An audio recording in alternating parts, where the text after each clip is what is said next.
Hello, Dr. Torres of School of Airway.com. I want to talk about a topic, maybe because I'm an airway enthusiast or airway nerd. I wanted to talk about this myth that we believe that this tube, when inflated in the past the cords into the trachea, will prevent all aspirations. We know that people still get ventilator-associated pneumonias. That's from microaspirations that slowly accumulate on the top and trickle down. Okay, plastic in the tracheal tubes is never normal. You get Pseudomonas, Klebsiella, ridiculous weird organisms that are naturally and not in our airways.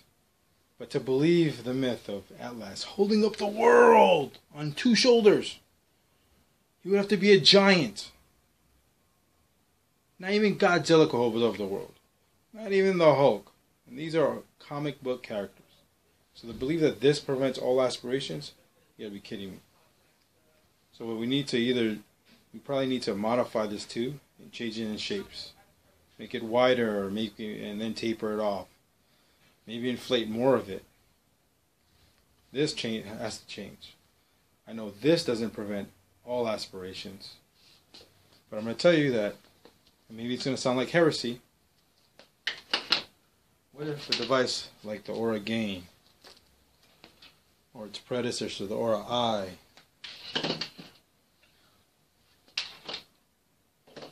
or the iGel,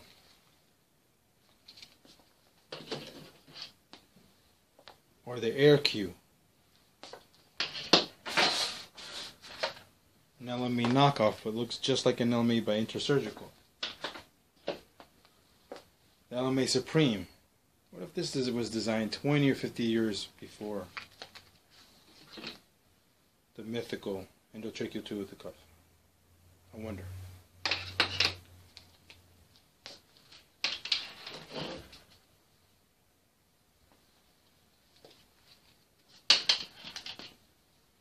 These four devices try to do something that the ET tube does not try to do. Decompress the stomach. Now this is designed by anesthesiologists, great for liquids and gas. A port here and a port here. Which I can't wait for the second version of the iGel.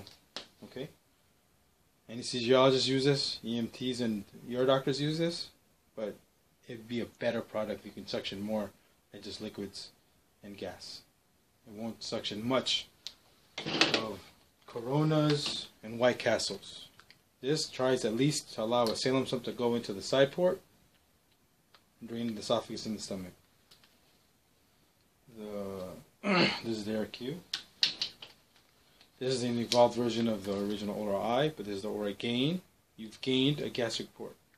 Again, liquids and gas would probably be great to suction through, but not great for White Castles and Coronas. Okay. This one again, designed by anesthesiologists, LMA Supreme. This should probably come out with the LMA Supreme too, because they need to make a bigger. This hole is probably adequate, but the hole here is not adequate in putting anything in that's worth suctioning.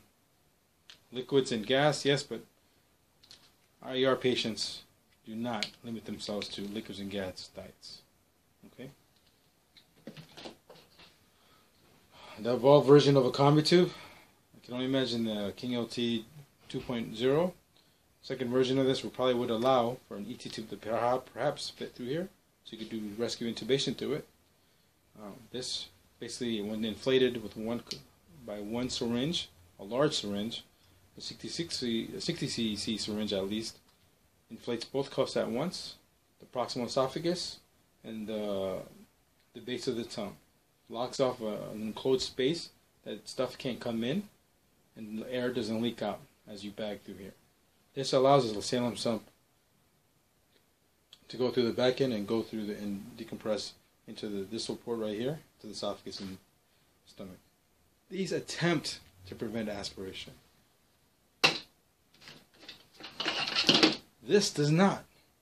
All it does is hold up whatever flows down the channel. Its own patient's oral secretions. And this balloon is all that stops it. Maybe it's heresy to say this, but I can only imagine one day when the technologies of this and this merge,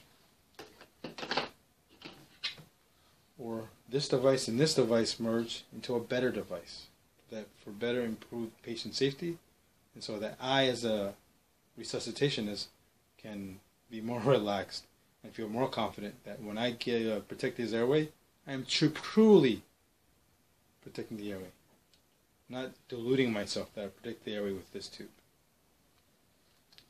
Okay? Till next time.